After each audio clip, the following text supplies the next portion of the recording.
First time আমি আমার ব্লগে আমার আন্টিকে নিয়ে আসলাম। আর এটা হচ্ছে আমার মায়ের একমাত্র বড় বোন।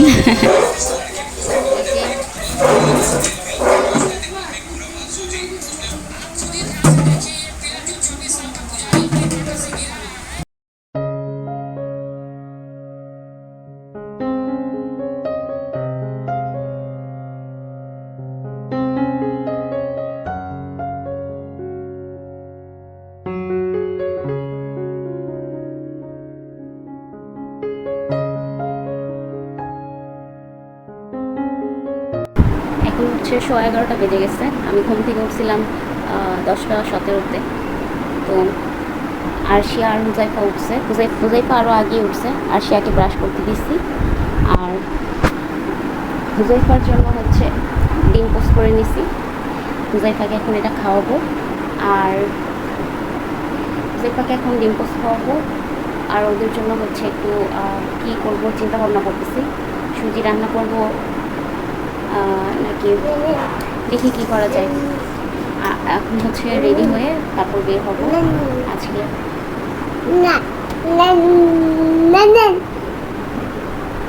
হ্যাঁ দিচ্ছি বাবা, খাবা। তো এখন রেডি হয়ে যাব হচ্ছে আমার বড় আন্টির বাসায়।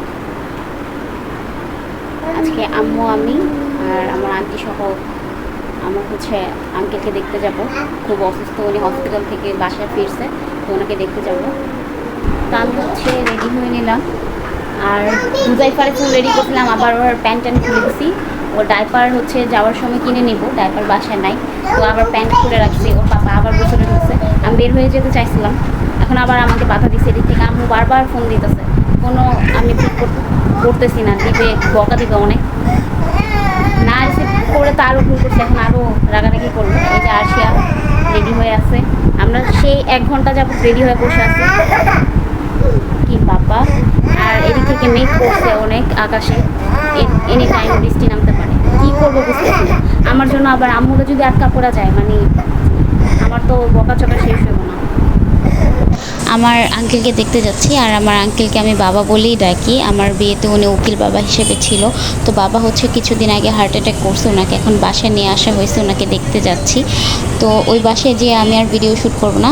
ফোনটা ক্যামেরা ওপেন করলে ব্যাপারটা কেমন দেখা যায় বুঝতেই পারছেন, ওখানে পরিস্থিতি কেমন হবে। ফার্স্ট টাইম আমি আমার ব্লগে আমার আন্টিকে নিয়ে আসলাম। আর এটা হচ্ছে আমার মায়ের একমাত্র বড় বোন। আমার লজ্জা লাগতেছিল আন্টির সামনে ব্লগ করতে।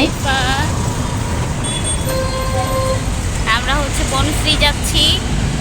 এখন হচ্ছে 5টা বেজে গেছে। রাইয়ান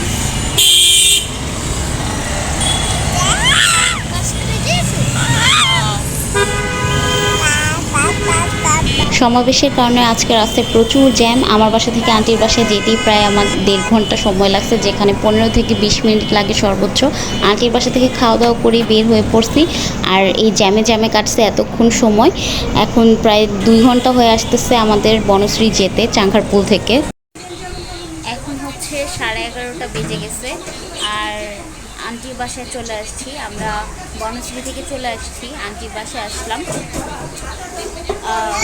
আসছি হচ্ছে 10:30টায়। এসে আমার 2 বাচ্চাকে খাওয়ালাম, নুডলস রান্না করে খাওয়ালাম। এই যে দেখেন এখানে বাচ্চা পার্টি।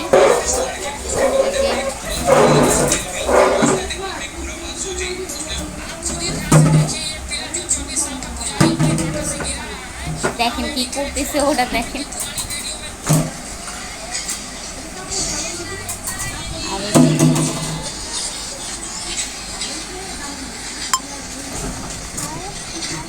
তো আল্লাহর রহমতে দেখে আসলাম। আল্লাহর রহমতে ভালো আছে মোটামুটি।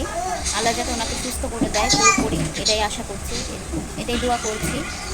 আর আস্তে আস্তে হচ্ছে আরেকটা দুঃসংবাদ পেলাম, যেটা হচ্ছে আমার যে মেজো চাচা মারা গেছে। ইন্নালিল্লাহ।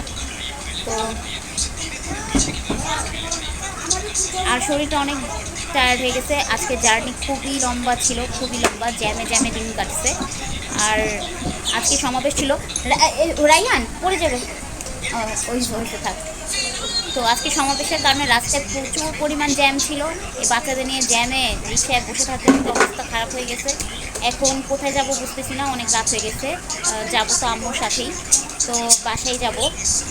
11:30 এখনই বাজে। তো দেখি, মৃদুলকে ফোন দিয়েছি, মৃদুলকে আমি বলছি আমি আম্মুর সাথে যাচ্ছি। তো ও আমাকে বলছে ঠিক আছে ওইখানেই যাও, যেহেতু রাত হয়ে গেছে। জি মা বলো।